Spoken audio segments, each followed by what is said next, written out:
Good afternoon, everybody. Welcome to Brookline Interactive Group's show, The Safety Net, dedicated to educating the public about domestic violence. However, since COVID, we have expanded the range of topics that we cover on this show. The content of the show is mine and my guest, and this show is also part of the Brookline Domestic Violence and Sexual Violence Roundtable's effort to educate Brookline and others on domestic violence, etc. Today, we have a really special guest. She's an esteemed author, speaker, Ruth Nemzoff. Ruth, are you there? I am here. Welcome, Ruth. I'm so glad that you're here today.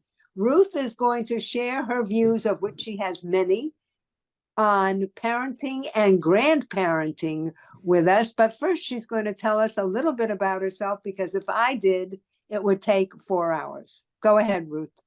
Well, I am delighted to be here. I went to schools here in Brookline. I went to Runkle and then to Brookline High, then to Barnard, and had a wonderful time in New York, and then lived in India a while with Peace Corps, and came back to Boston. And eventually, after 15 years in New Hampshire, where I served in the legislature and was, in the end, assistant minority leader in the end of my terms there, and finally, deputy commissioner of health and welfare. And then I moved back to Boston. And about 12 years ago, when my house burnt down in Newton, I moved here to Brookline, and I'm delighted to be back. This is an incredible community, so it's good to be with you. Thank you. Go ahead. Go. I have also been a professor. I've had 7 careers, always trying to fit my life in with my 4 children's lives. And so I consider myself a very flexible, resilient person, because what other choice did I have in life if I wanted to both be a professional and have 4 children?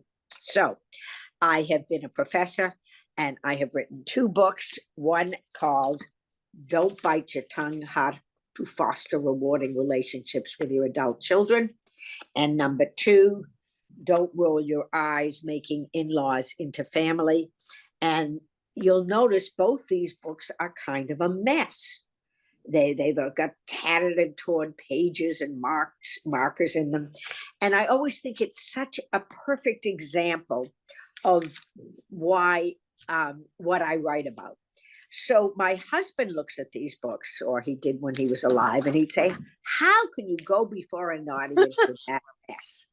And I would say, well, they'll think I'm so well prepared. They'll see everything's color-coded and that I've really spent a lot of time preparing for them. So what I think this demonstrates is that everything has many perspectives. And in dealing with adult children, in dealing with your in-laws, but today we're focusing on our adult children or our emerging adult children, is to think about the different perspectives and how do you find out what the other person's perspective is, because the way you see things may not be the way they see things. So that's one thing. But I did want to, before we begin, connect this a little bit with, sadly, with domestic violence, because this is always an incredibly difficult topic to bring up with your children, because you don't want to create animosity, but often families need to talk about this. And one way of doing it is through what I call third parties. It might be a movie, and you can watch a movie and then talk about it with your child. Sometimes you've read a book or a short story. And this goes for dating violence too.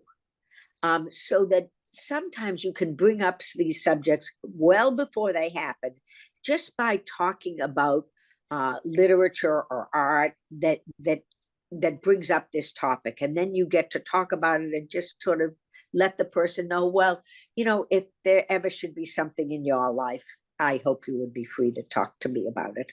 Or if not, talk to me, and then you could talk about some resources. So that's just one way I wanted to connect with That's a wonderful way. We're talking to Ruth Nemzoff, esteemed author and writer, and we're talking basically about parenting today. And I'm going to ask a question, Ruth, because I think yes.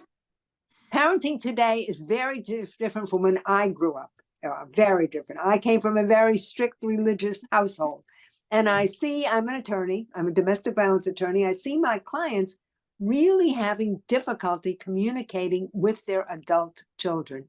They don't seem to know how to balance self-reliance, independence, and basically respect for the parent. Let's hear your views, tips.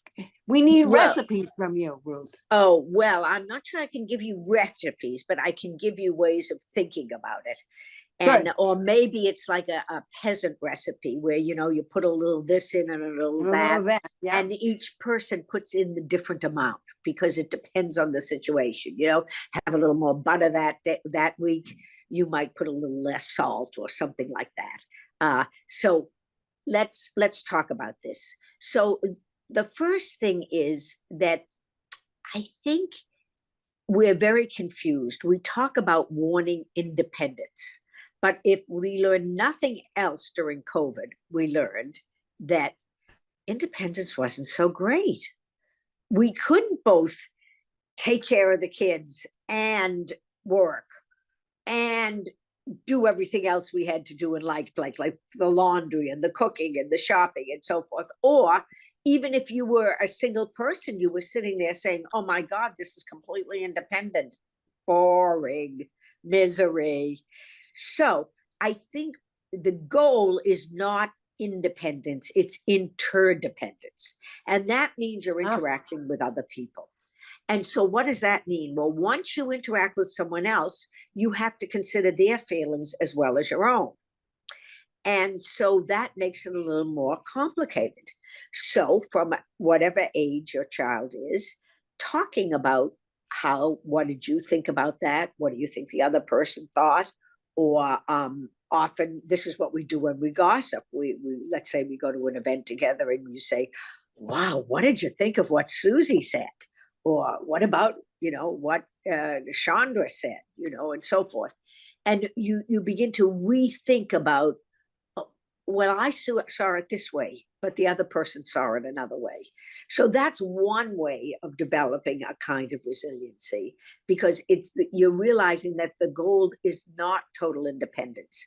So what does that mean by interdependence? What if they don't want to talk, Ruth? What if you're near to adult children don't want to talk? Or I have found, at least in my family with nieces and nephews, everybody's looking down and clicking with their fingers on some sort of machine. And if you want to take the machine away, whatever it is, the iPad, the phone, whatever, there's silence, stone silence, or storming out of the room. Things are really different. So how do you develop this resilience and interchange with sort of resistant adult children? Well, it's not easy, but one way is by showing interest in whatever they're interested in. And that's in the machines? Yes, even on the machines. So we should text them? So one thing that is helpful sometimes, I find, for example, young people can be extremely helpful to me with my work. They can help me with the machine. And so I will often say to them, you know, it would be great if you could give me 10 minutes of tech time to teach me something about the machine. And then the machine, I'm talking, the device, I guess is what we call it today. Right. And I find that that often leads to a conversation about what is on the device and what do they find interesting about it. Good. And how we would proceed from there. Because, you know, just like when I was young, they thought comic books were going to ruin the world. Nobody was going to read another book. And now, of course, they're wonderful things that people pay a fortune for if they can get an issue of Archie or Veronica. It's an amazing thing. So I would say the device is not all bad. It's a way to see the world.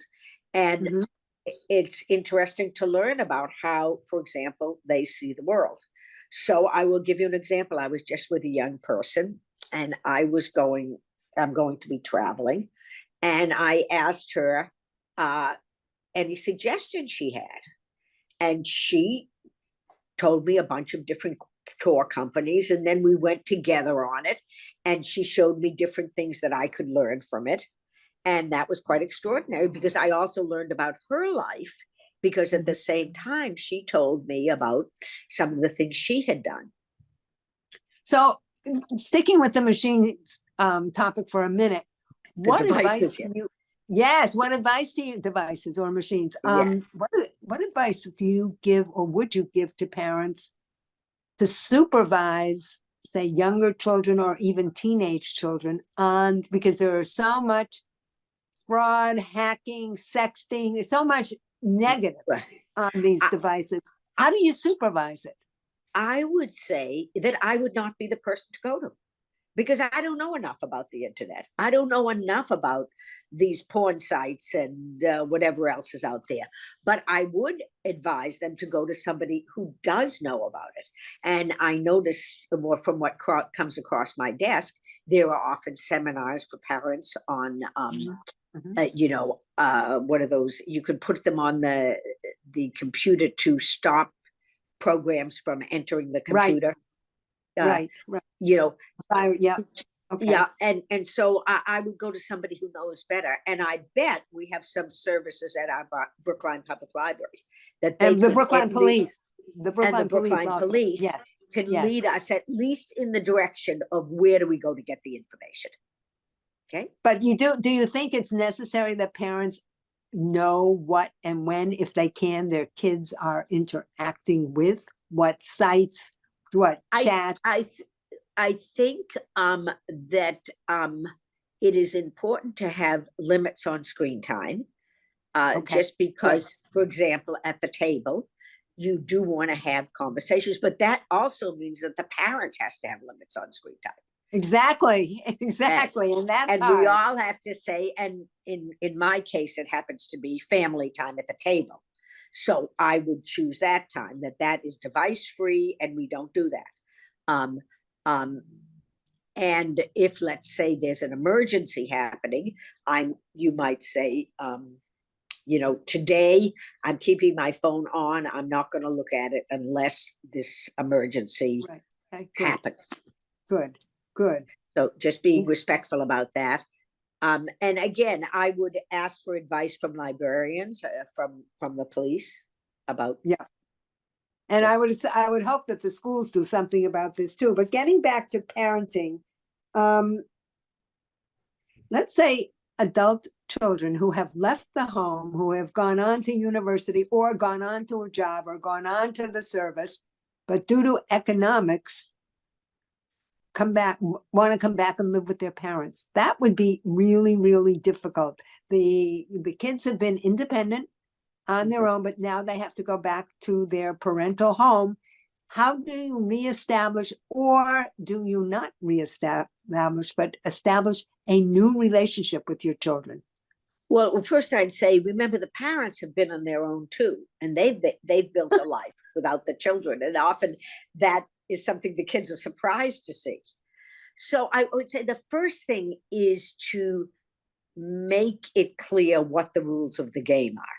In other words, you are welcome back into the house. Let's talk about the terms. Okay, I expect you to pay $100 in rent, which is quite inexpensive, or you don't have to pay any rent at all, but I would like you to paint, the side of the house or whatever home project you have. There's you do something to earn your keep. Maybe not. Maybe you say, you're welcome back in the home, and you're certainly welcome back for 1 year. And at the end of the year, we're going to talk about it, or at the end of 6 months, or whatever term you decide. Yeah, good. And I think you make the rules very explicit, but they're done together. So, for example, you might say, look, you can keep your room however you want it, but the public space, I want no coffee cups. That is to be kept clean. That may be your standard. That may not be my standard. In other words, you would say, this is what I would feel comfortable with. And the kid might say, well, look, I've got a 5-year-old. I can't guarantee to you that I will keep the toys out of the living room all day. And then you might negotiate. Well, how about at 5 o'clock every day, or just before supper, or just before you go to bed, you'll pick up all the toys so I don't trip on them. Okay, so you might negotiate that, but I'm talking about minutia, because as you all know, what gets us into trouble is exactly the minutia. You know, you put the toothpaste cap on, your toothpaste cap off. You know, when you do the laundry, are you allowed to leave it in the machine, or do you have to take it to your room when it's done? You know, what are the rules of the game? What do you think, and this is a really loaded question, Ruth Nemzoff, what do you think is the biggest issue facing parents of adult children? I mean, in college or just graduating college today? Well, first of all, how to keep in contact, because we have very different modes of communication. I think you know, you've heard about digital natives. Well, my generation at least are not digital natives, although my generation did invent the internet, I will say. I didn't, but certainly some of my friends did. That's true, but doesn't mean we know how to use it. Exactly. So I actually read an article today on etiquette on the internet, the latest etiquette, and it said, which I didn't know, that it's better to send a text than to leave a voicemail. Really? Yeah. Why? That's what this article said. Because it's more direct, and it doesn't get muddled and botched, and it takes less time to read than to listen to it. Interesting. I thought that was very interesting. I know that I have 11 grandchildren, as I may or may not have mentioned, and some of them only use text. If I want to send them an email, I have to write them a text and say, please check your email, because they would know. They wouldn't check their email. Because of time, Ruth? Because it's easier for them? I don't know. I don't know. Could you ask? Would you ask one of them? Yes, I'll ask them. I'm going to see my next time you're on. Okay.